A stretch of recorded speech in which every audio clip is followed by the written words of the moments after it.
Fala, pessoalzinho mais ou menos do terceiro ano, tudo bem aí? Nós terminamos nas últimas aulas aquele capítulo relativo à sentença, né? E hoje nós vamos começar estudando o capítulo consequente, o capítulo obviamente vinculado à sentença, que é o capítulo relacionado à coisa julgada. E não há como começar a estudar esse capítulo da coisa julgada sem tentar entender o que é.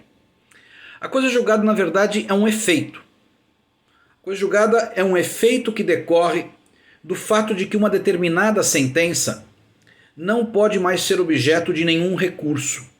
Ou seja, o que forma a coisa julgada, e daí o seu interesse, é justamente a imutabilidade daquela sentença. Enquanto a sentença puder ser reformada, anulada pela via dos recursos, quaisquer que sejam, nós não teremos ainda a chamada coisa julgada. Portanto, a coisa julgada é esse efeito que nasce justamente do fato de que uma determinada lide, no seu mérito, foi efetivamente decidida e definitivamente decidida pelo Poder Judiciário.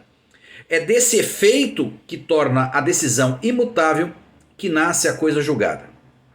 O 502 denomina-se coisa julgada material a autoridade, portanto a absoluta autoridade que torna imutável e indiscutível uma decisão de mérito quando ela não seja mais sujeita a recurso. Claramente, portanto, o 502 trata da única coisa julgada que de fato nos interessa, que é a denominada coisa julgada material.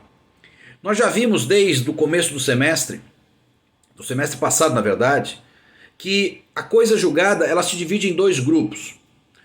Uma coisa julgada que só faz efeito para dentro do próprio processo, que inviabiliza a discussão daquele tema naquele processo, mas não se reflete no direito material das partes, portanto na lide material. E essa coisa julgada, que decorre daquelas sentenças que não julgam o mérito, das sentenças meramente terminativas, nós denominamos de coisa julgada meramente formal. Ou seja, há uma sentença, a sentença se torna imutável, mas como ela não se refere ao mérito, ela não extrapola os limites do próprio processo e, portanto, não alcança aquele litígio material. Quando essa sentença, que não resolve o mérito, transita em julgado, ela só produz uma coisa julgada que nós chamamos de meramente formal, justamente porque ela não impede a rediscussão desse tema. Ao contrário, as sentenças definitivas, aquelas que julgam o mérito, no dia em que elas se tornam definitivas, imutáveis, justamente porque não cabe mais contra ela nenhum tipo de recurso, ela se torna definitiva para dentro do processo e também para fora. De modo que aquela lide material, aquele conflito, aquela crise que havia entre aquelas duas pessoas, está decidida. Quem ganhou, ganhou. Quem perdeu, perdeu para sempre. Então, nós vamos tratar nesse capítulo apenas dessa chamada coisa julgada material, que é aquela decorrente da imutabilidade das sentenças de mérito. Uma outra coisa.